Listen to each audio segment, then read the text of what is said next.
Okay, cool.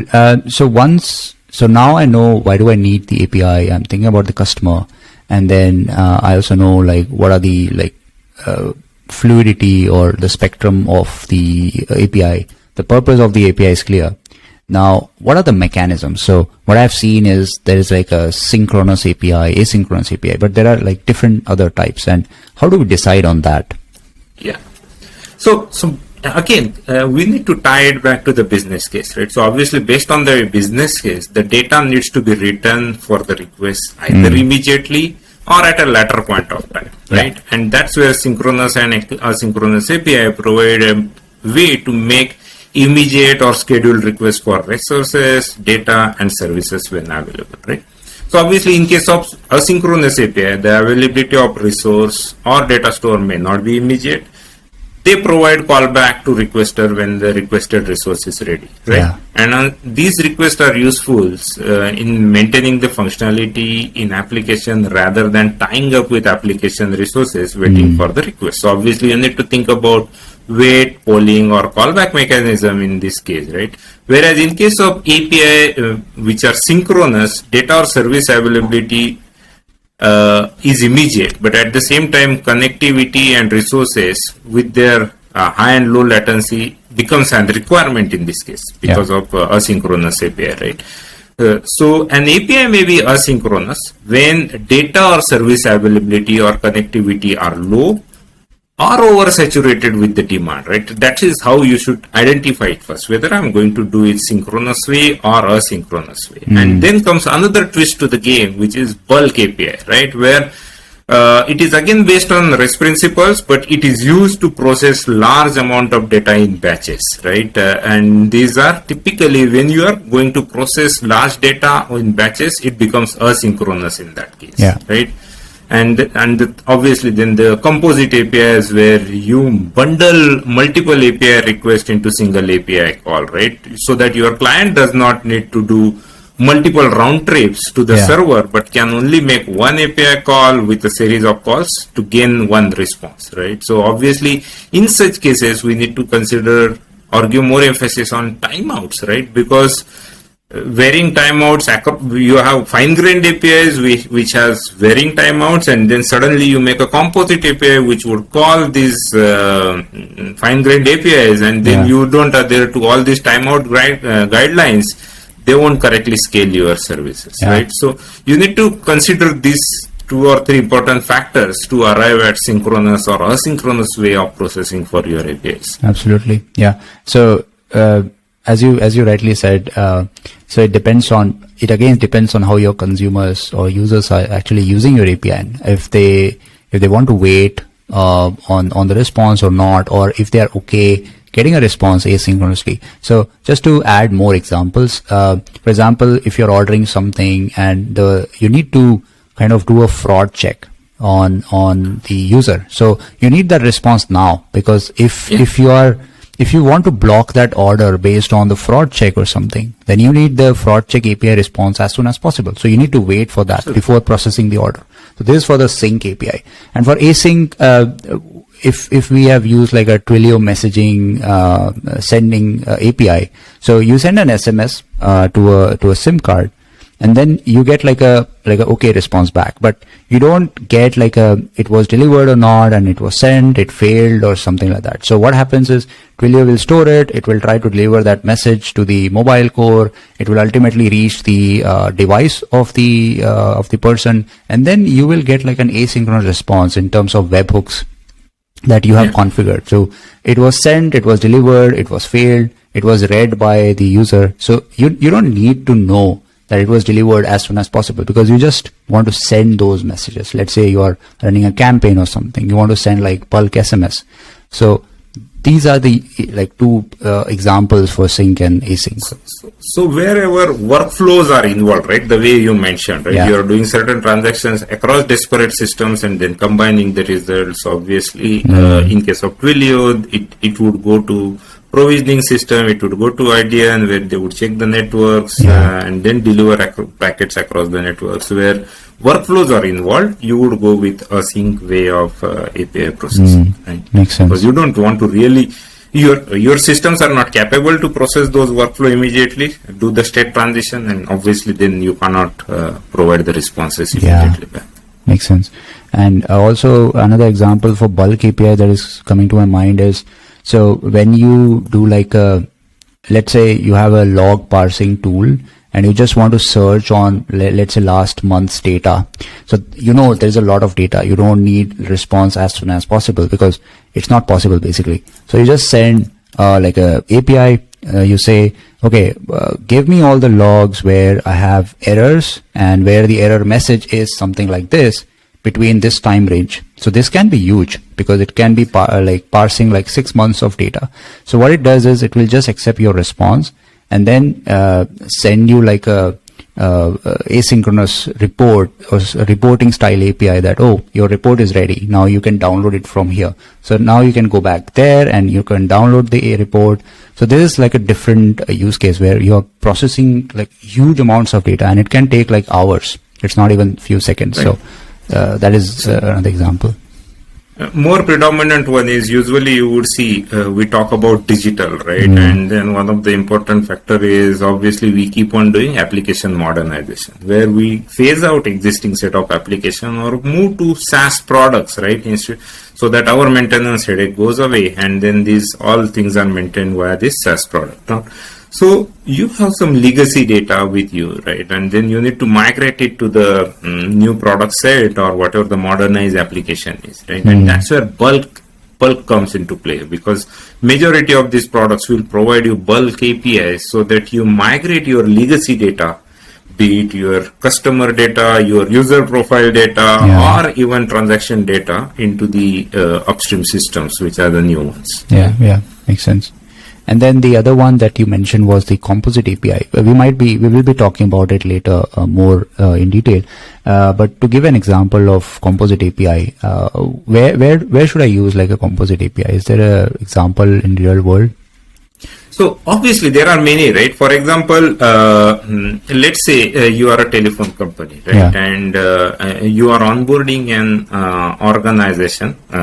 Let's say my organization has 10 employees, and then I want to buy services from a company. So they would take all this data and create an account for you, and all these 10 employees would have a sub account or contact created against them, and then they would be provisioned into the system so that they get the mobile phone, right? Now in case of Composite API, when you are onboarding an organization, onboard organization would be an API where you would create an organization, you would create a contacts which are nothing but these employees that you have got into that organization, and you provision accounts for them, right? So doing this individually, like create organization, then add accounts, link accounts to those organizations, you would have a Composite API now. Just create an onboard an enterprise or organization, and then it would create organization, assign accounts, which are create accounts and assign accounts to them. So these three APIs have been bundled into one, which is a Composite API in that case. Yeah, that makes sense. Quite a common now. If you look at e-commerce scenarios, right, you keep on doing bundling a lot because your order would have 10 different orders coming from 10 different suppliers, and then you would have products going across these suppliers across different locations as well, because your order, two components might have a delivery date or two items would have a delivery date as well as location, which is in Munich, and the other would be in Hamburg, and so on and so forth. So you would do Composite APIs with those shipment providers as well. Yeah, makes sense. Another example that comes to my mind, I'm not sure if it's like a really Composite API, but I think it's a good use case. So again, very common. You're ordering food, and so it needs to check if, so let's say I just, as a user, I just say order or something, create order API. So it needs to check the availability, the real-time availability of the product, the restaurants, the capacity, and then the real-time traffic to get me back my delivery time or something, right? And then maybe also have asynchronous APIs which will inform me, oh, your order is delivered. So it's like a Composite API, but it also has a mix of like asynchronous response and workflow mechanisms. So it's very common. I've also seen it. So with this, let's also talk about the timeouts, because anything, if it goes wrong, so let's say I don't want to wait more than 500 milliseconds for a response, because I have to also respond back to my customers. So timeouts, how should we go about like defining timeouts on APIs? So usually if you look at the internet world, right, I mean, we expect responses within 3 seconds, max 5 seconds, right? So obviously my timeout is much below that, right? I won't say, because I won't say I would time out in 5 seconds. That means I'm not delivering the response, because my processing is still going on for 3 seconds or 5 seconds, right? So usually APIs would be timed out for, let's say, 1 second or 2 seconds if I'm committing to a SLA of 3 second response time, right? And that is where I am committed to. But to do that, right, what we need to look at one more aspect of design, which is mutation, right? So your API should be mutable. So when you're sending data over the wire, we let it go over the boundary of our application, and then obviously it enters into the remote system, and when the data has crossed the boundary, it is published to the world, and it is beyond our control, right? It's out of our control. So by chance we like the data objects in our application to reflect what will be sent in future or what has been received in the past. Obviously we need to have them immutable, and that's where they should be safe to retry, and then obviously we need to store or cache their responses for the performance benefit, right? And that also plays an important role while setting out the timeouts, because when you are performing a transaction, and if obviously everything is immutable, so in that case I don't want to break the state of that object, right, by just making it timeout. If I say timeout, the transaction gets broken, gets reverted. Obviously, some processing has been completed within the long-running transaction state. So obviously, the rollback itself is a costliest procedure in that case, right? So your timeout should be obviously depending on the nature of transaction also, but CRUD operations usually you won't go beyond 1 or 2 seconds. Whereas if you are doing a larger workflow transaction, so asynchronous way would have more timeouts defined, right? I can go for maybe 10 seconds. I mean, because I need to just again make a callback. But another scenario can be if I'm pulling data from my data warehouse, right? A reporting data warehouse through Hadoop and providing it as an API. Should I provide a timeout or not? Or should I just ask people to wait? Obviously, I need to provide a timeout, but again, a larger timeout of 10-15 seconds because you are pulling a report would be there. So depending on nature of transactions that you are doing, your timeouts in API would play an important role. Absolutely. Yeah. So I think, as you said, like timeouts are one thing, but there is other things that are involved around it. So when you time out, your client might want to retry, and then when it retries, it should be like idempotent and not break the state, because you might also be mutating the state or creating new states in your application. So I just want to share one example where I won't name the company, but I was ordering like a online contract for my internet, and they were sending me some like box for like setting up the router and all those things.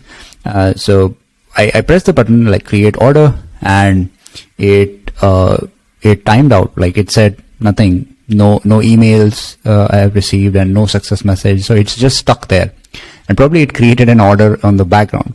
And then since I had no feedback, I thought maybe I don't know, something went bad. So I just created another order, and it was not idempotent because it was the same session. So I expected it to be idempotent and not create like 2 orders for the same person within like few seconds. But ultimately I got 2 emails that, hey, you have ordered 2 internet contracts for like 2 years and whatever, and you have like 7 days to cancel. And then it was like a surprise. Like, you are a big company and you want to like provide these APIs, it needs to be idempotent. You cannot just create multiple orders just based on retries. So that is very, very important point that you mentioned there. And so then you need to have a transactional timeouts for even if you are calling up composite APIs, right? For each transaction, there has to be a transaction timeout, and complexity increases much further when you are going for a composite API, because each transaction, let's say first transaction, you have a sequence of transactions, and if one breaks, you have to roll back the earlier ones, right? And in case of your example, maybe those systems might not have been interconnected. So one transaction is committed in one system, but the other failed. They didn't have possibility to come back or roll back the older ones, right? So that good if you get more products if you order through e-commerce, but not with iterates. Exactly. That makes sense. And with timeouts, it comes like retries, and then clients can like exponentially like backing off and then retrying. And but that is all like a separate topic. But the timeout is not alone. You need to first define like what kind of timeouts you're looking at, and that I think is based on your SLOs that you provide on your APIs, and then the contract that you make with your customers on the API response, and timeouts are defined that ways, right? Yeah. So usually what the principle that I follow is my timeout would be what is my max invocation time for that service and what is my average response time for that service, right? So based on that, I would identify what should be the timeout for a particular. So your invocation time and average response time. Absolutely. Yeah. And then it should be safe to retry, like absolutely. Otherwise your transaction is lost, and then customer knows nothing, like what should I do? Should I just not retry? Or so it should be always safe to retry by default, and the application must take care of making sure these are idempotent operation, and you're nowhere impacting the customer by creating like 2 orders or something like that. You're not duplicating the transaction. Exactly. Cool. And then let's talk about like the versioning, or let's say the structure of the API first. Yeah, I think structure plays an important role, right? Because every API, there is set of inputs and there are set of outputs, right? And these are inputs, obviously you pass it through parameters, and there are so many ways to pass the parameters to API. You have headers, you have query parameters, you have request bodies. So the simplest way to add in all parameter data is to put everything into the body, right? That is the best way, right? Many APIs will work this way. So every endpoint obviously uses post, and all parameters are in the body. So this is especially true in case of legacy APIs that have accumulated more and more parameters over a decade, right? And obviously they don't fit into query string, right? But HTTP, if you look at HTTP specification, right, it states that the header fields are kind of function parameters, right? So they are indeed thought of as parameters we want to use, right? However, if adding a query string to an URL can be quickly done, more obvious, but creating header is more complex, right?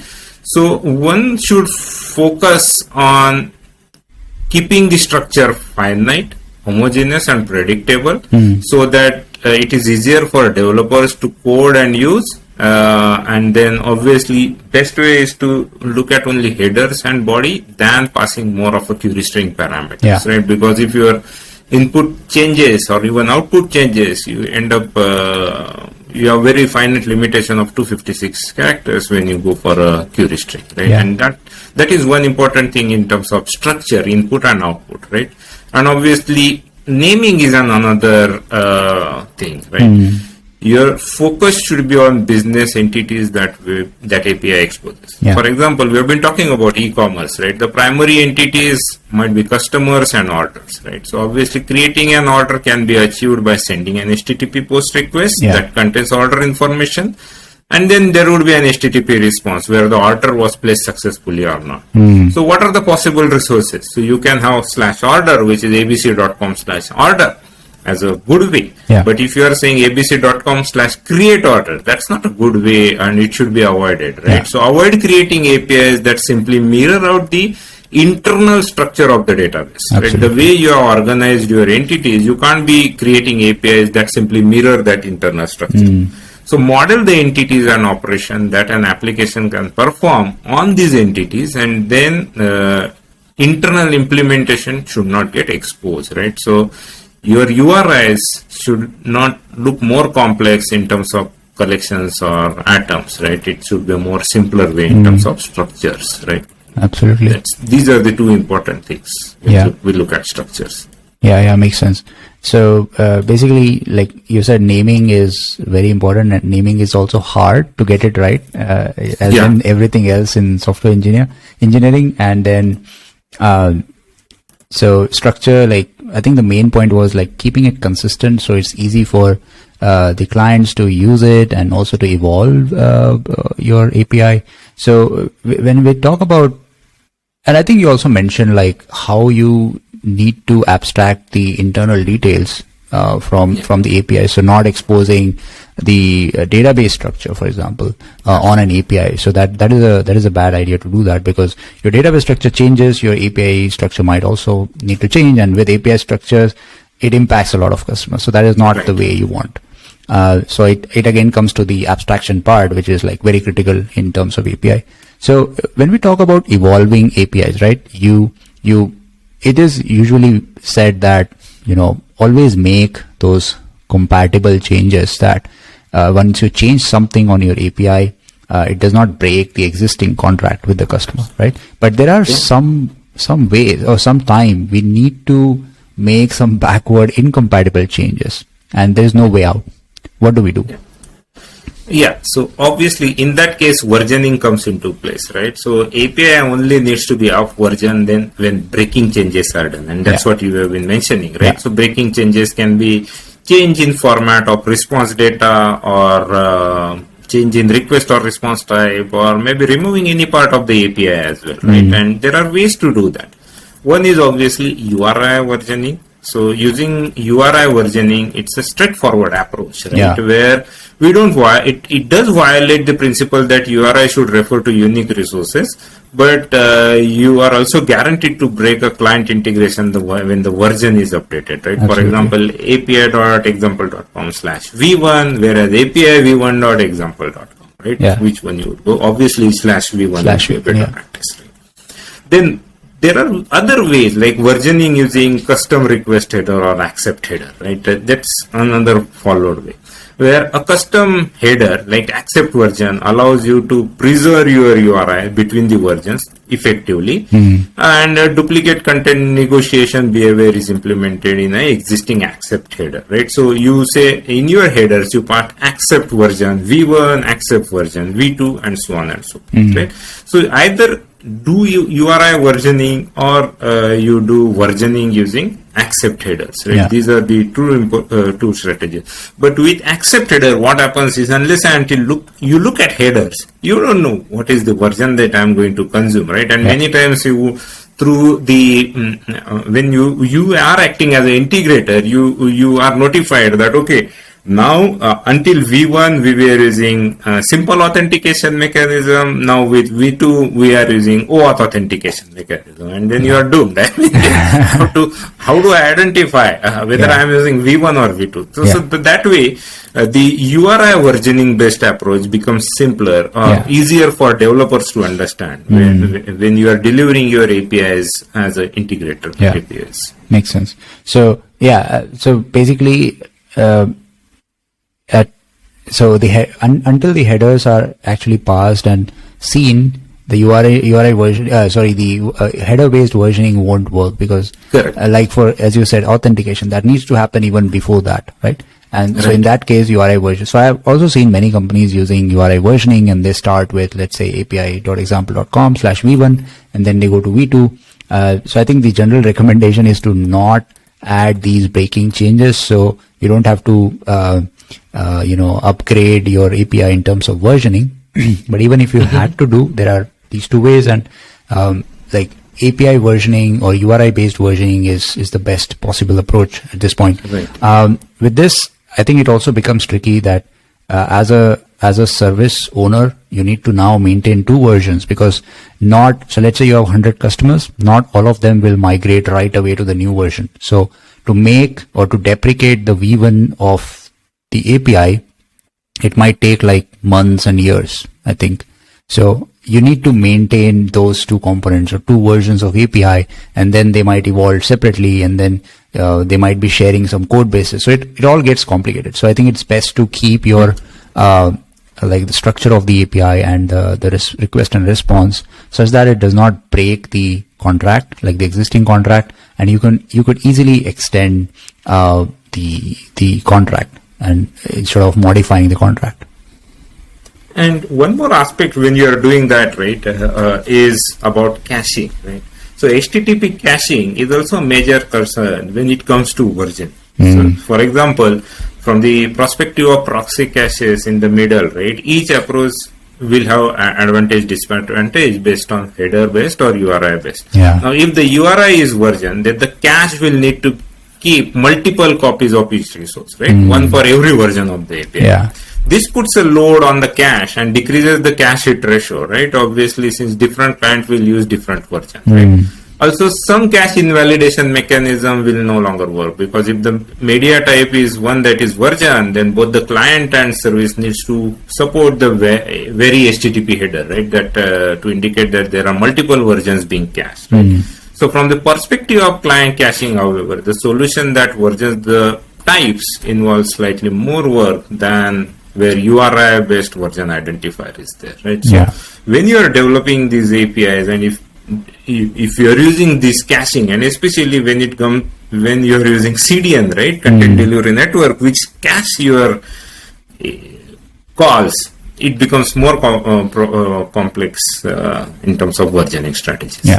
Yeah, that makes sense. That is a good point. Like, you also need to think about caching, like how caching changes and how the hit ratio will be impacted. So again, it comes back to, I think, the monitoring as well, where the hit ratio might go down and you need to monitor.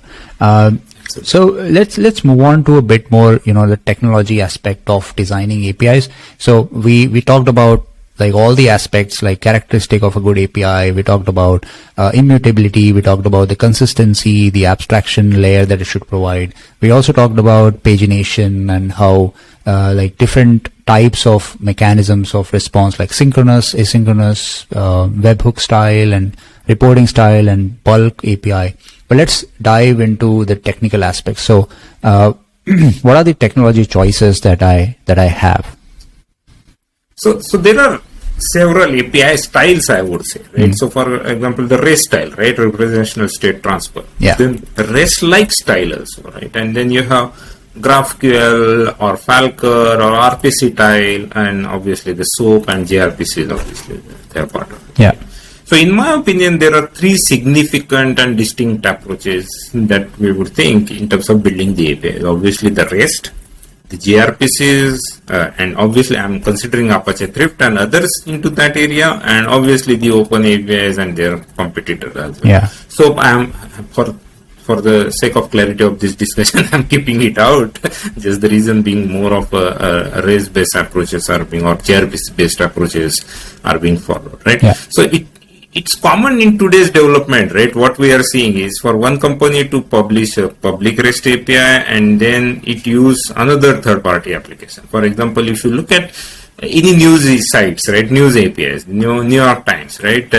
And then obviously it also uses Department of Commerce published REST APIs and so on and so forth, right? So you would end up combining these two. But if you look at REST, right, REST has their own problems in terms of standardization, the performance overrates, and streaming capabilities. I'm specifically highlighting on streaming capabilities, right, for the web service clients. Right?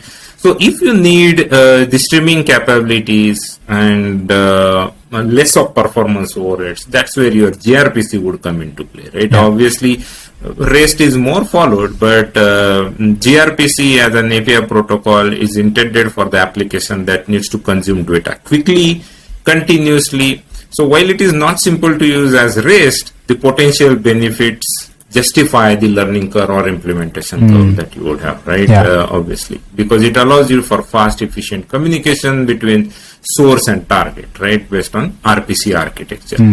So while REST you would see as a dominant API style for building these backend services, you can do a single type of request, what we make like get, post, delete, put, right?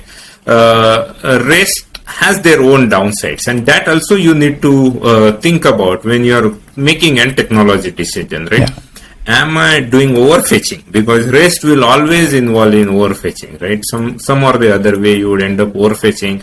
You would have multiple requests to be done for multiple set of resources, right? And then you end up doing waterfall of network request or nested data. And each client needs to know the location of the service, right? So if you look at your use case, and as I said earlier, right, you want to get more of quick continuous data sets, I would go for gRPC or stick to REST, right? And then as usual, right, when technology changes, we get a new one in the mix, and then we keep on struggling with what needs to do. Yeah. That's what GraphQL also has made with us, right? So GraphQL also allows us making multiple resource requests in a single query call, right? Which save a lot of time and bandwidth by reducing number of network round trips over the servers that end up happening at REST and obviously also at GraphQL end, right? So depending on your use case and when you want to, what you want to do, if you don't want less overfetching, multiple requests, obviously you want a continuous stream of data invocation, I would go for gRPCs than REST. And obviously if I want only one query call and multiple resources across multiple entities are fetched, I would go for GraphQL. Yeah. But you are not at liberty when that I would choose one at one API call and the other at other API call, right? Because you need to define the pattern, right? Yeah. I can't be using GraphQL and at the same time I will put some of these queries as a REST API call, right? So makes sense. That comes into play, and that's where there is an interesting model comes into play, right? That is Richardson maturity model. So that model is more towards REST, but it defines you three levels, level 0 to 3, right? Where you want and how you want to be, right? Level 0 is define one URI and all operations are post requesting to this URI, whereas you create separate URI for individual resources at 1, and then you use HTTP methods to define operations and resources at 2, and obviously use hypermedia or HOS at level 3. So considering what you have, you would go for REST or gRPC and GraphQL. Yeah, that is a very clear explanation or kind of some tips to choose one of those. So I think it makes a lot of sense. So what I've seen so far is, so GraphQL is like a more like modern way of querying data over APIs, and it provides a lot of power in the hands of the client, so they can decide what they want and not depend on the server. So usually, like it happens in REST that you just have one endpoint and the client can make some like very minimal set of configurations to your call, and then you get like all of the data or just very less data. So the client has to decide, oh, I need more data, so let's hit this API, another API, and then combine the data. Or you need a lot of you get a lot of data and the client says, oh, I don't need all that data, I just want this part. So GraphQL works very, very nicely when it comes to giving the power in the hands of the client, so they can decide what they want and not get unnecessary data or too less data. So I think that makes a lot of sense if your use case is of that type, right? Yeah. And more, it provides you strongly typed schemas, right? So obviously, it helps you to determine the data that is available and the form it exists in, right? Yeah. So that is the added advantage you get apart from overfetching or underfetching problems that you have been talking about. Yeah. Makes sense. And I like it more way because versioning is not required. Because in REST architecture, obviously we keep on creating new versions, right? With GraphQL, there is no need to maintain the versions. The resource URL or address remains the same. You can add new fields. You can deprecate older fields, and the approach is more intuitive in that case, right? Because the client receives the deprecation warnings when the queuing deprecated fields than handling the version set over it. Yeah, makes sense. So it's more like a query language. So it provides more power and more like possibility to extend your API or shrink your API So that makes sense. And then of course gRPC, as you said, it's for low latency, like high throughput streaming application, for example, which you just like built on top of HTTP2, like two-way communication, and it opens up a lot of possibility when you really need those like system level calls. So I think a lot of distributed systems that are not like customer facing but need like low latency and high throughput calls to make, they use gRPC. And it's been very successful there. And then coming to REST, it's like a general purpose API. So if you're not sure who are your customers, what they want, I think it's best to go with a simple REST API. It works for majority of the cases, and rather than complications. And then also testing RESTful APIs is so much more easier because there are so many other clients. You just write a CLI tool, or you use something like Postman. You can write like a whole set of API test suites for you. So it's also easier. So it's again a trade-off. If you want like simple approach, go with REST. But then there is performance overhead, as you mentioned. There's less configurability that clients can do. And if you want more power into the client's hand, go with GraphQL. And as clear for performance, go with gRPC. Yeah, I'll just add one more use case, right? Yeah. So whenever my application needs nested data to be fetched over a single call, right, I would go for GraphQL. For example, where simple example can be, let's say I have a blogging site, right, where I need to fetch the posts along with nested comments and commentators around those, right? So obviously I'd be going for GraphQL because that's a single call that would give me all the nested data, right? Where application retrieves data from multiple different APIs, storage APIs, and I get the single result back. Makes sense. Great. Let's move on. So before we move on to like the non-functional requirements, which are very important, because now you've done all the like customer facing part, but then there are other things that you as an engineer you need to focus on, the non-functional requirement. Before we go that, let's talk about the life cycle like of an API. Like how does it look? So I start defining my requirements, I look at customers, and then I start designing. So how does the pipeline look like? So obviously, API lifecycle, I mean, you can consider it under API lifecycle management, where you have create, control, and consume. That is how I would consider it, right? Where at the create stage, you model your APIs, you orchestrate them, and you transform them, obviously, and obviously you document them as well, right? So that's more of a developer behavior, I would say.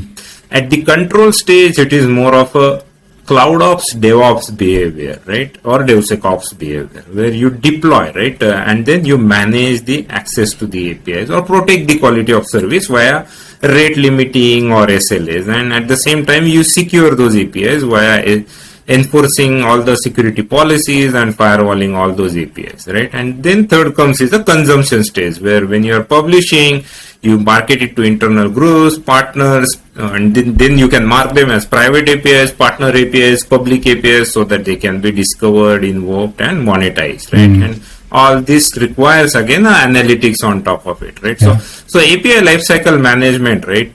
Consider all these things that comes from the developer to end user to marketer's perspective as well, right? Which encounters planning, developing, testing, deploying, and obviously the retirement part of APIs as well, right? Across all these things.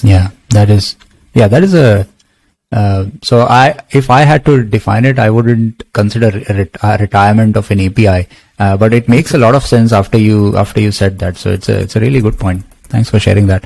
And so I think it's clear. And now let's move on to the non-functional requirement, right? Because there are so many other requirements that customer may not need to know, but as engineers we need to focus on, like the scalability, the reliability, the performance of the API, and then there is monitoring in place, like how do you monitor and how do you keep the bad actors away from using your API? Because this is so common that like someone just tries to misuse your API or do like a DDoS attack on your API, and so there is a lot of things going in that sense. So how do we go about defining those non-functional requirements or aspects, and then actually implementing them. Right. So if you look at non-functional aspects, right, predominant one that starts with API, right, you have to look at outside-in perspective, right? Yeah. So obviously, being your consumer outside, what they want. Obviously, important is if I have to access your API, I need to get connected to your API first. That's where security comes into play. So if we start with the non-functional aspect, I would start with security and then obviously availability, right? These are two important from the outside perspective, and then third one is performance, given that. And when it comes to availability, reliability comes into hand in hand, right? Where your APIs needs to be fault tolerant. So these four important ones are the poles for us to start with the APIs, right? I mean, security in terms of how my provider system will resist, or my API will resist unauthorized, accidental or unintended usage, and will provide access to only legitimate users, right? Another important factor while doing so is to understand volumetric and capacity as well, right? How many API calls am I permitting to my consumer, right? Am I writing a B2C API or a B2B API, right? Because when you are writing a B2C API, you cannot really limit, right? Because you have to adhere to all the request calls, where in case of B2B, you can still put a rate limiting factor into it. So volumetrics come into play when you are talking about type of model that you are going to use. And obviously, SLOs are in place, so your availability, scalability comes into play because of those SLOs. But important factor is, how do I recover, right? So what is my recoverability for my API in case of failures, right? How do I recover the transaction, as well as how do I recover my endpoints, so that obviously systems which are connected to my APIs upstream or downstream, they do not result into failures, right? Because I am not providing them the responses, right? So all these are the major ones from the developer perspective. Obviously, maintainability as well as serviceability is also an important criteria when we talk about API design, right? I mean, how am I going to maintain? Obviously, version is one part of it, right? But in terms of technology standards, technologies, as well as handling requests and servicing those, comes into play. And that's where some part of API management or API gateway that we keep on talking about, right? Be it APG or Azure APIM or any other product, right? That comes handy for us while addressing such non-functional requirements. Absolutely. Yeah. So I think what you mentioned is like starting from the outside, and like for a customer, if I have to use an API for a user, I want the API to be secure. So how I access it, I want the API to be, available. So, for example, if I want to check or do a transaction, I want to pay someone, it needs to be available. Otherwise, as a user, I don't like the API. It's not available. And then, of course, it needs to be reliable, that it is doing the right thing, even if there are failures, even if it goes bad. Unlike the other example that I gave, where it created 2 orders. So. But yeah, that is a different example. But then, of course, then comes to like the fault tolerance and the scalability aspect, which is more like internal. And as you also mentioned, that rate limiting, I think it's more like relevant to the B2B side, where like I've seen some companies exposing APIs that, hey, if you pay this much, then it's like 100 requests per second. But if you want like higher request rate, then you might want to extend your pack and like pay more money and get like 1000 requests per second. So that is a good model to, break your customers into like different segments of like how they use it. And then based on that rate limit, and that is very important, such that like the big customer who are using like 100,000 requests per second must not exceed and then impact the other customers. Right. Because, and as a developer, we need to think about that aspect as well, right? Because when we are going into that model of rate limiting, we need to really look at how my metrics are. When I say metrics, it's API related metrics, which is request per minute and response time and then failure rates. But at the same time, I also look at infrastructure metrics, right? In terms of CPU and memory usage, the network latency I'm getting, am I getting cache timeout or cache hits are more if I'm using in memory, right? And then how many unique consumers I am getting, because they would be first timers for inserting data into the cache if they are more unique customers, right? So monitoring all these would be an important factor when you rate limit the API, because you don't want a noisy neighbor problem, right? Where one of the large customer is consuming too much of your infra usage that those customers who have bought a low tiered product, right, 100 requests per second, shouldn't get impacted because one of your larger customer is hitting all those APIs and all that, right? So that rate limiting would also drive your infrastructure deployment strategies in terms of how do I deploy. Whether I want geo-redundant capabilities where across the geos I would host my APIs and control those through APIM, or I would have, have siloed infrastructures for those customers which are high paying, high consuming as well. Yeah, makes sense. Yeah, so I think this is when this swim laning comes into picture, that you create like swim lanes for different types of customer. But yeah, that is a kind of different topics. But you mentioned like monitoring of the API, and there's of course the business part of it. Like you want to monitor the business metrics, like how your APIs are used, how it is going to generate money for your organization, and the hit rate on your API. But there are all the non-business related or technical metrics that you need to focus on, like the availability, the response time, the latency of the API, and then of course the rate at which your customers are using and how many errors you have on the APIs, and all these are very like critical metrics. And then for rate limiting, of course, you need like some kind of distributed rate limiting system that will be implemented. But all of this, I think, very important. Like if you are also caching your data and you're not getting those cache hits that you want, there's something wrong, right? So I think you mentioned very important points there.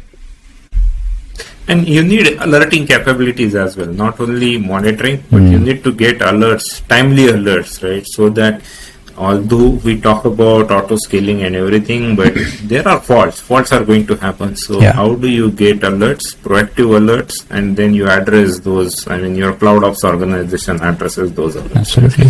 So that is another important aspect. And all this without impacting or without even letting know the customer that there is something wrong. That is a big challenge. Like without downtime. All this should be. You don't want 500 errors to be given. Absolutely, that is the last thing you want as a developer, because if you have alert on place and if you're on call, your night is screwed. So it's better to make your system more resilient and fault tolerant beforehand, and instead of thinking later. With that, I want to share one example where I think you mentioned that the sorting ability, right? Like why monitoring is important. So in my experience, I remember we exposed an API where it was getting like a start and end time range, and it would get all the records for that start and end, right?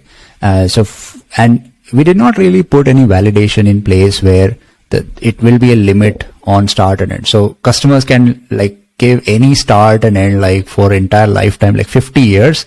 And it ended up being a nightmare, because for one customer who was already using it for more than 1 year, we could not scale because there was like millions of records that we need to sort and filter based on some criteria, and it was just crashing. And that one customer was ending up impacting the other one because it was impacting the availability of the system. So that's when monitoring was important, because we were luckily monitoring like what is the age of that kind of the parameters that we are giving, and how many customers are going beyond, let's say, 1 month or 6 months. And that's when we identified, okay, there is just this one customer who is kind of misusing the API because we exposed in such a way. So it was easy to misuse. As coming back to your first point, it should be difficult to misuse, right? So and then we ended up talking to the client, hey, we cannot support this use case because you have such huge data. So we can support like a reporting style mechanism for you. So you can just hit an API and we'll do all the background processing and let you know the report later instead of, giving the synchronous response. And that's all. Such the problem. Noisy neighbors will always exist. Exactly. So Exactly. you have to address. Great. So I think we have covered a lot of interesting points around APIs. Did we miss anything? Or I don't think so. Yeah.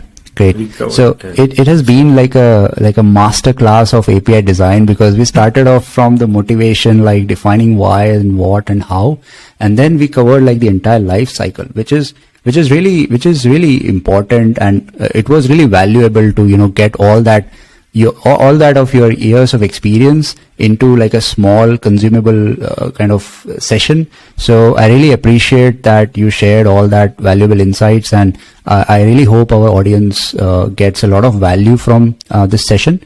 So I thank you for coming to the session and talking to me on this very interesting topic, and I look forward to collaborate with you more. Absolutely, it was a pleasure here as well. Look forward to get more feedbacks, comments on this. Awesome. Thank you so much. Thank you.